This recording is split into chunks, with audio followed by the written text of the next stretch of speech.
A supernova shone in the night sky 1,000 years ago. Astronomers have now found its leftover zombie star. Sign up for CNN's Wonder Theory Science newsletter. Explore the universe with news on fascinating discoveries, scientific advancements, and more. CNN.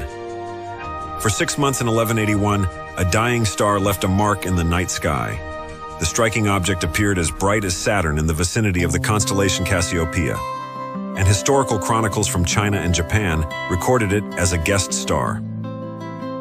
Chinese astronomers use this term to signify a temporary object in the sky, often a comet or, as in this case, a supernova, a cataclysmic explosion of a star at the end of its life. The object, now known as SN 1181, is one of a handful of supernovas documented before the invention of telescopes, and it has puzzled astronomers for centuries. Now, a new study has for the first time described SN 1181 in detail by creating a computerized model of the supernova's evolution from immediately after the initial outburst appeared until today.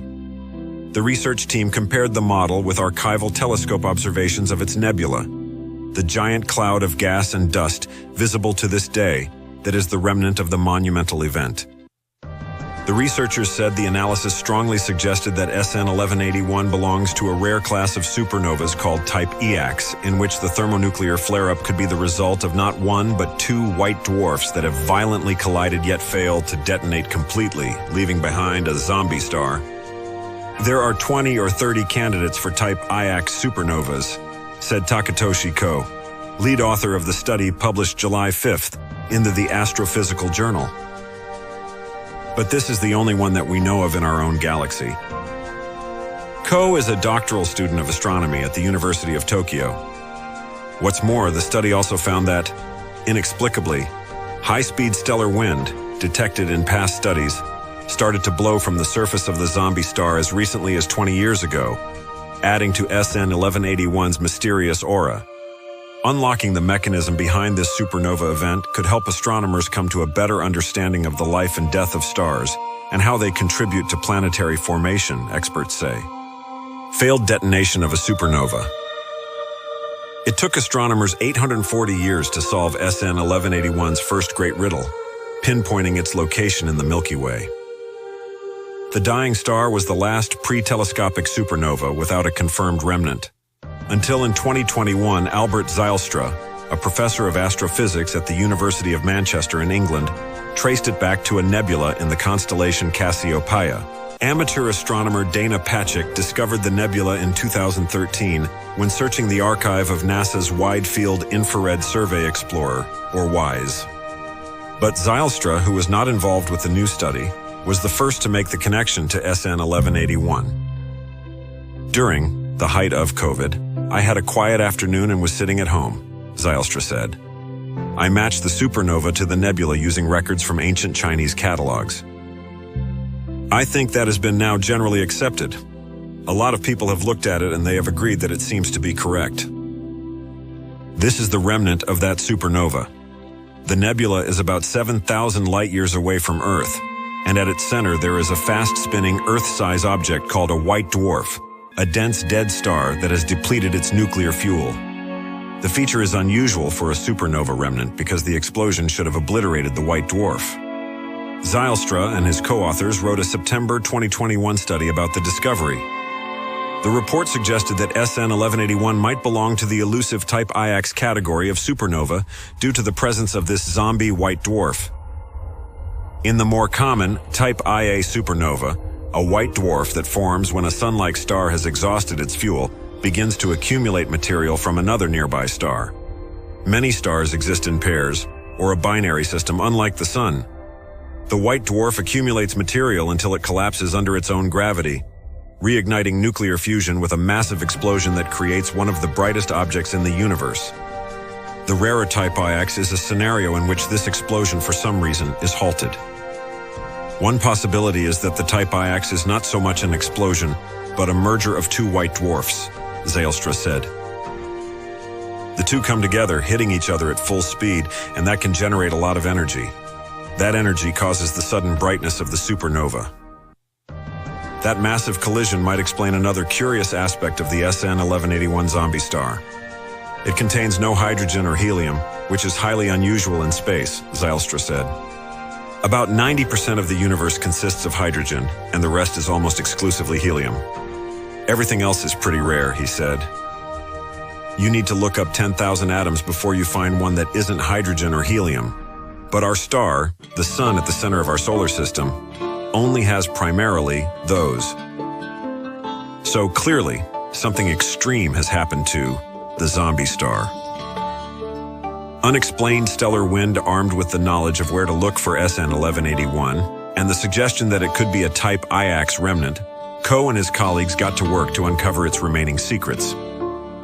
By accurately tracking the time evolution of the remnant, we were able to obtain detailed properties of the SN 1181 explosion for the first time. We confirmed that these detailed properties are consistent with a type IAX supernova, Coe said, adding that the computer model in the study is consistent with past observations of the remnant from telescopes, including the European Space Agency's XMM Newton Space Telescope and NASA's Chandra X-ray Observatory.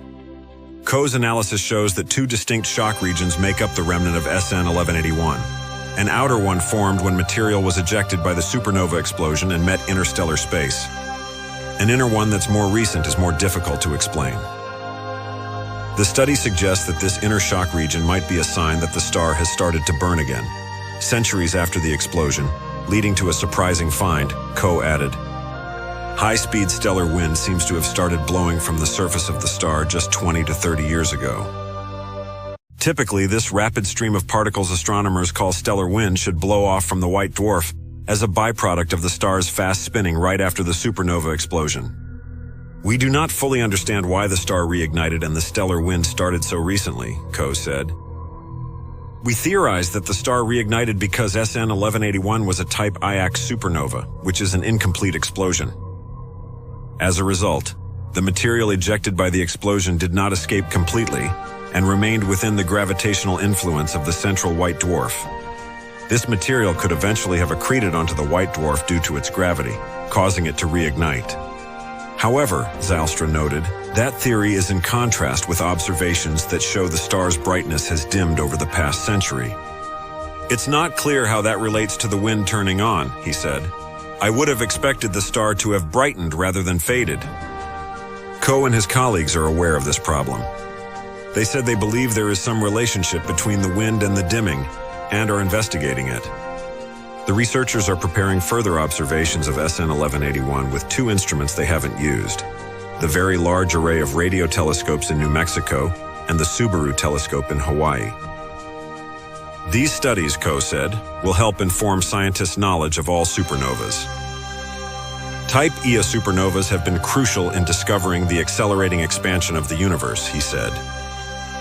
But despite their importance, their explosion mechanism remains unknown, making it one of the most significant challenges in modern astronomy.